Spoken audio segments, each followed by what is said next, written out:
Hello friends, mains education में आपका बहुत बहुत स्वागत है।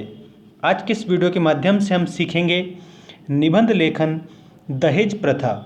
आज का जो निबंध है वो है हमारा दहेज प्रथा के ऊपर। ठीक है, जो एक अभिशाप हम इसको कह सकते हैं कि दहेज प्रथा एक समाज पर एक अभिशाप है। दोस्तों, ये जो निबंध है वो कक्षा 9वीं से लेकर के तो जो 12वीं के विद्यार्थी हैं उनके लिए काफ़ी महत्वपूर्ण होने वाला है। तो आइए शुरू करते हैं आज का हमारा टॉपिक, निबंध लेखन दहेज प्रथा। साथियों, सबसे पहले आपको जब निबंध लिखते हैं तो रूपरेखा लिखनी होती है। रूपरेखा के माध्यम से आपको ये बताना रहता है कि पूरे निबंध में आप क्या क्या लिखेंगे। तो रूपरेखा में सबसे पहले प्रस्तावना, उसके बाद में दहेज का विभत्स स्वरूप, पारिवारिक असंतोष, बेमेल विवाह, संबंधों में कड़वाहट, दहेज प्रथा को समाप्त करने के लिए उपाय, और उसके बाद में आता है उपसंहार। ये जितने भी रूपरेखा में हमने पॉइंट इंक्लूड किए हैं, इन सभी पॉइंट के डिटेल आपको बताई जाएगी। सबसे पहले स्टार्ट करते हैं प्रस्तावना से। पंचतंत्र में लिखा है, कन्या का जन्म चिंता का विषय है। ये जिसको दी जाए वह देने के बाद भी वे सुख पाएगी या नहीं, ये और भी चिंताजनक है। कन्या का पितृत्व निश्चय ही कष्टपूर्ण होता है। दोस्तों, प्रस्तावना में इसके बाद में आता है, इस कथन से स्पष्ट है कि दहेज प्रथा अति प्राचीन काल से हमारे समाज में विद्यमान रही है। कहने का अर्थ ये है कि जो दहेज प्रथा है ये प्राचीन काल से ही चली आ रही है, किंतु तब तक पिता के द्वारा दहेज स्वैच्छिक रूप से दिया जाता था। कहने का अर्थ ये, प्राचीन काल में जो दहेज है वो पिता के माध्यम से दिया जाता था, लेकिन स्वैच्छिक रूप से दिया जाता था, उनकी इच्छा से दिया जाता था। जबकि आज के समय में वरपक्ष के द्वारा मांग की जाती है। दहेज प्रथा वर्तमान समाज के लिए एक अभिशाप बन गई है। आज हजारों नववधुओं को दहेज की बलि वेदी पर चढ़ा दिया जाता है।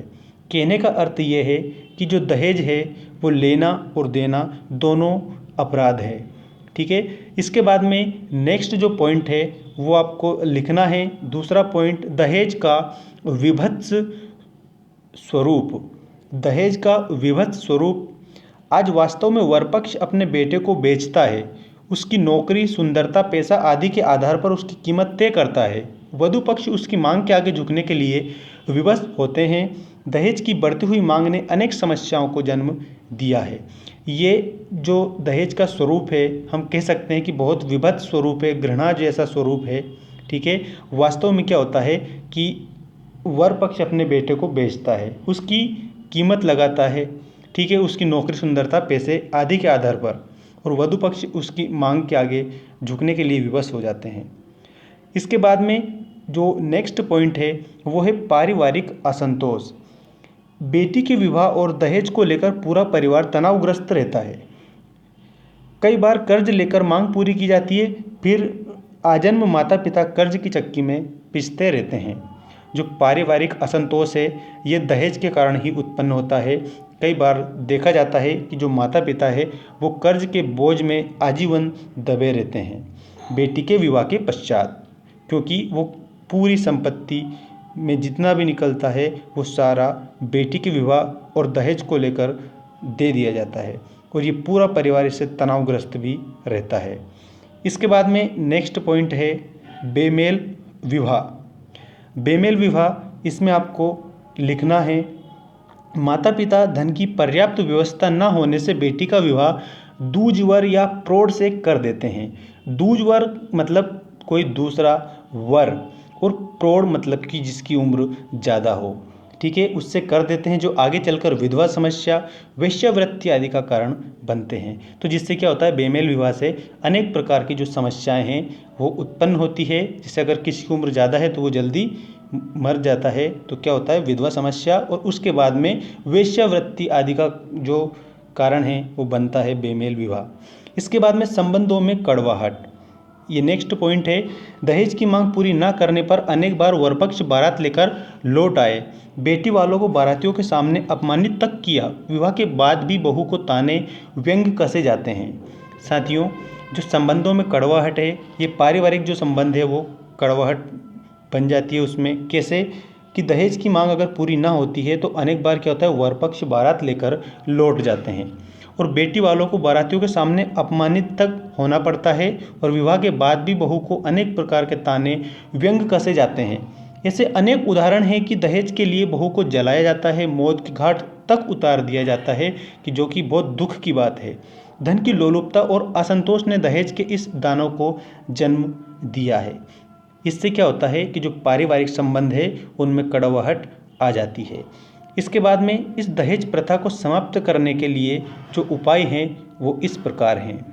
अब दहेज प्रथा को समाप्त करने के लिए निम्न प्रकार के उपाय अपनाने चाहिए। सबसे पहला उपाय है, दहेज लेने व देने पर कानूनी प्रतिबंध लगना चाहिए।